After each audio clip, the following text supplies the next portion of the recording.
Përshëndetje të gjithëve. Përshëndetje. Ledi Olsi. Ndodhemi në Xara apo jo? Po, jemi në kantierin e ndërtimit në stacionit të ri të Zarës. Një në stacion tërësisht nga e para. Totalisht. Keni ankesa më kryetar? Okej. Është një në stacion totalisht i ri nga e para, i cili ka filluar ndërtimin në janar të vitit 2024 dhe sipas kontratës mbaron në maj të vitit 2026. Por duke parë dhe ecurinë e punimeve, po ashtu siç kemi zakon në tilla raste, ne do ta mbyllim besoj brenda 3 muajit të parë të vitit 2026 para afatit. Ky është një stacion 110-20 me një fuqi prej 50 megash të instaluara, që do të thotë një 8 fishim i kapaciteteve të atij që është ekzistues. Sot kjo zonë furnizohet nga në stacioni ekzistuesi i Livadhias, një në stacioni i cili është ndërtuar 1966. Në vitin 1966, i cili nuk garanton as siguri në furnizimin e energjisë elektrike të gjithë zonës, por as i shërben me kësaj zone pasi kapacitetet këtu sa vinë dhe shtohen çdo ditë. Eksakt, domethënë është çështja e kapacitetetve mbi të gjitha, padyshim edhe teknologjia, një tjetër teknologji përdorim ne sot, por nga ana tjetër ne duhet kuptojmë që e gjithë zona e jugut tashmë këtu ku ndodhemi është një zonë e cila e shumë fishon numrin e banorëve nga maj deri në tetor. Nga ana tjetër është një zonë e rëndësishme edhe për sa i përket bujqësisë këtu, dhe ne kemi diskutuar nga fillimi që energjia në këtë zonë nuk duhet vetëm për banorët, dhe flasim për 7.000 abonentë që përfitojnë nga ky projekt, apo jo?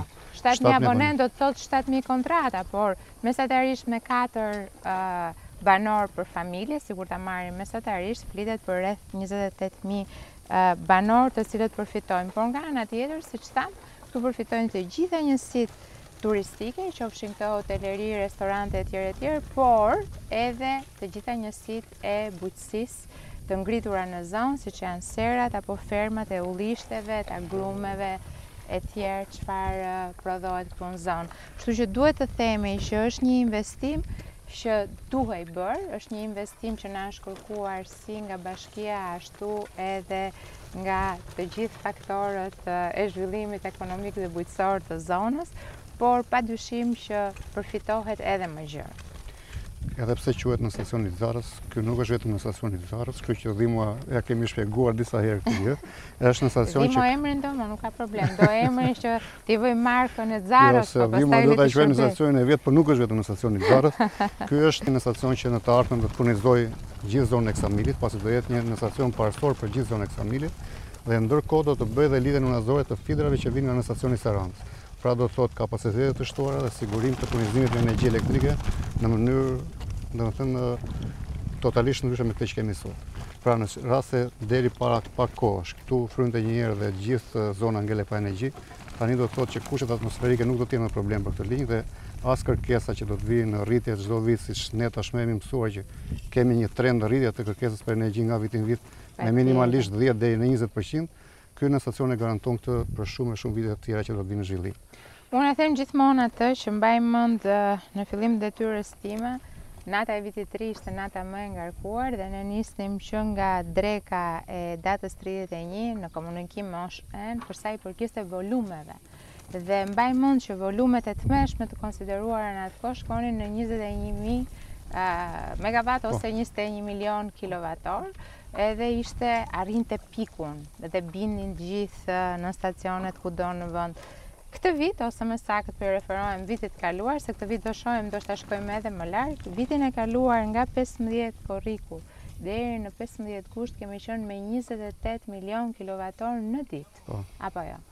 Në ndërkohë, me qënë se ndodhemi këtu, në pjesën më jugore të Shqipërisë, unë do desha që të bënim edhe një brief, një informacion tërësisht për jugun, duke nisur nga Vlora, duke qenë se edhe të gjitha investimet tona nuk janë vetëm përshëndruara pra këtu. Kemi edhe në stacionin e Akernis që po ndërtojmë, edhe në stacionin e Pisheresit që po ndërtojmë, të cilat janë kontributor kryesor për mbarvajtjen e shpërndarjes energjisë elektrike në gjithë pjesën jugore të Shqipërisë, aty ku është edhe turizmi i përshëndruar. Pa lënë këtu me një anë të gjitha punimet që po bëjmë në veri të vendit, në Lezhë, apo dhe në Theth madje.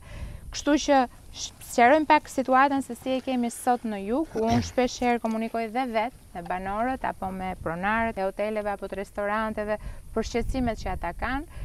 Kam marrë në fillim të sezonit shqetësime nga Boshi, pastaj është shqetësuar situata dhe janë disa pikat e cilat duhet të sqarojmë pasi ka investime që po bëhen në këto momente dhe kemi marrë dhe masa, pavarësisht se ne gjatë kësaj jave do të kemi një komunikim publik për të gjitha rajonet e Shqipërisë se çfarë ndodh me masat që kemi marrë për sezonin. Po mirë është që të themi se si po ecin investimet në jug tashmë. Edhe për zonën e jugut, ashtu siç ju përmenda, duke filluar nga në stacioni Akërnis, që është një stacion që ka filluar të ndërtohet, që do të jetë garanci për gjithë zonën e Vlorës, Pegun e Nartës, Vërnecit, deri në zonën e ujit ftohtë. Edhe aeroportin të gjitha. Edhe aeroportin mbi të gjitha. Është një garanci më shumë për sa i përket kapaciteteve dhe sigurisë furnizimit. Ndërkohë, patjetër që ne këto në stacione të reja që ndërtojmë, po ndalem deri te zona e ujit ftohtë, pastaj vazhdojmë me zonën e radhimës dhe të orikumit, ne këto stacione i shoqërojmë dhe me fidradalës, pra me linja të reja, që do të thotë të gjitha në stacione do të marrin ngarkesën e duhur që në mënyrë të tillë që të mos vuajë asnjë zonë për kapacitete dhe për garancinë në furnizimin e saj. Jemi duke mbyllur 2 fidra të rinj deri në fund të muajit, do të mbyllim 2 fidra shumë të rëndësishëm për zonën e orikum radhimës, që vjetë kemi pasur probleme me furnizimin e kësaj zone, pasi furnizoheshin nga disa fidra ajror të 30-40 viteve në operim. Dhe vetëm aq që janë edhe sensitiv ndaj agjentëve atmosferik, patjetër. Ndërkohë, këto janë fidra që do të vijnë në operim brenda muajit qershor. Pra janë fidra që neve tani kemi mbyllur pjesën kryesore të linjave kablore dhe po merrem me dhënien e ngarkesës nëpër gabina. Pastaj jemi duke kaluar në zonën e pikut të ngarkesës, themi aty ku kërkesa për energji që sa vjen dhe rritet dhe shtohet çdo ditë nga Palasa deri në Nimar. Kemi filluar të mbyllim dal nga dal ose ta vëmë tashmë në funksion projektin e shumë pritur për ne, që është projekti i linjave tensionit mesëm, tensionit ulët 20 kV nga Palasa deri në Nimar. Brenda muajit qershor do të vëmë një pjesë të bregut, pra gjithë zonën e bregut, që është zona e krahut djathtë kur ikim në drejtim të Imarës, do të kalojnë në rrjet kablor. Pra do të kemi më linja ajrore përveç zonave të fshateve, që edhe ato shumë shpejt do të marrin zgjidhjen po brenda Sinës Verës. Ndërkohë kemi një zhvillim të rëndësishëm dhe në qytetin e Imarës, ku gjithë qendra e Imarës së bashku me zonën e Livadit dhe me zonën e Jalës do të kalojnë në rrjet 20 kV. Ndërkohë kemi mbyllur një investim në Qeparot. Gjithë pjesa e fshatit lart ka përfunduar shtrirja e rrjetit të ri së bashku me linjat ABC, që janë linjat e veshura tashmë që të gjithë e dimë që janë linja që përveç se garantojnë furnizim të pandërprer, garantojnë dhe nivel tensioni shumë të mirë. Ashtu siç vjet jemi përballur me problemet mëdha në fshatin e Boshit, neve jemi duke përfunduar dhe aty para kohe, para afateve që janë deklaruar për përfundim. Para afateve kontraktuale, se kohën do ishte bërë edhe më parë për të drejtën, po e kemi shpjeguar shumë herë që ne i kemi shumë të qarta vendet ku duhet ndërhyrë, i kemi të gjitha studimet tona të vizibilitetit, por sigurisht ka një përparësi sipas numrit banorëve që ka për zonë. Dhe koha ka qenë me kohë e duhur, por çështja është se sa janë mundësit financiare të kompanisë, pra të OSSH-s, dhe që është pjesë e grupit të OSHE-s, nga ana tjetër sa është edhe mundësia për të avancuar njëherë me qytetet që kanë më shumë banor dhe për të shkuar pastaj edhe në zonat bregdetare siç kemi arritur tani. Pra, jemi duke mbyllur zonën e Borshit dhe aty do të kemi një situatë krejt ndryshme gjatë Sinës Verës.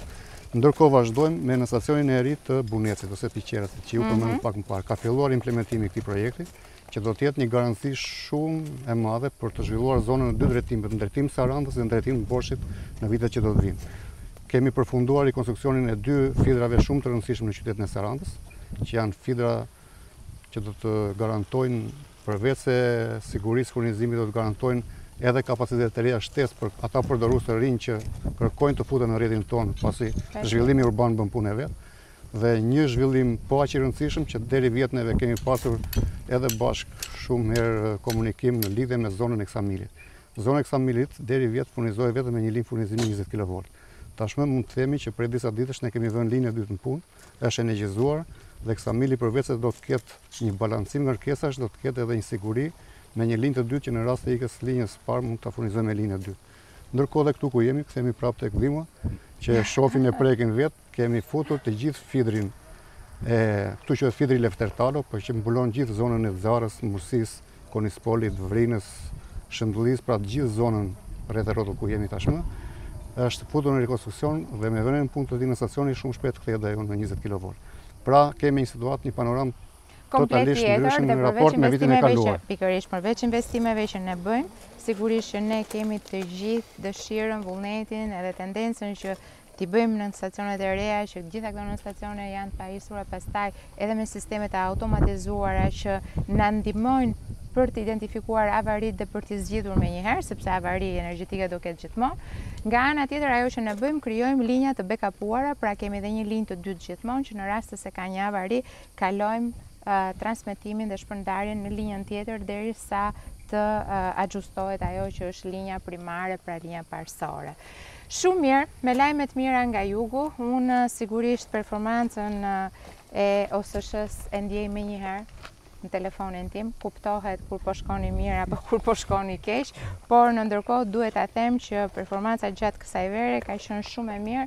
Akoma nuk kemi ardhur në pikun e sezonit, ndaj edhe ne jemi duke u përgatitur për korrikun dhe për gushtin, duke qenë se edhe të gjitha dënat që marrim nga njësitë turistike janë që do ketë një rritje me 20-30% të volumeve krahasuar me një vit më parë, por ne jemi në pozita shumë më të mira se në 2024, që ka qenë një vit i mirë për përballimin e kërkesës me energji elektrike. Duhet thënë gjithashtu që energjia elektrike gjithmonë afekton edhe operimet e ujësillës kanalizimeve në disa raste, që ka të bëjë me pompat, të gjitha ato vende të cilat furnizohen me pompa dhe jo me sistemet gravitacionale, apo edhe për sa i përket kanalizimeve, kur kemi pompat me zhytje që bëjnë të gjithë procesin. Kështu që na duhet vëmendje e shtuar tek sistemi energjetik në këtë momente, qoftë linjat e transmetimit, qoftë dhe ato të shpërndarjes, ku ndodhemi sot.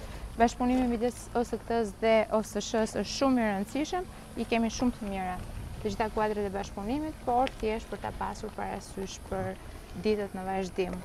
Okej, ju falenderoj për shoqërimin sot këtu në këtë kantier të ri dhe kaq të kërkuar nga komuniteti Xhariot.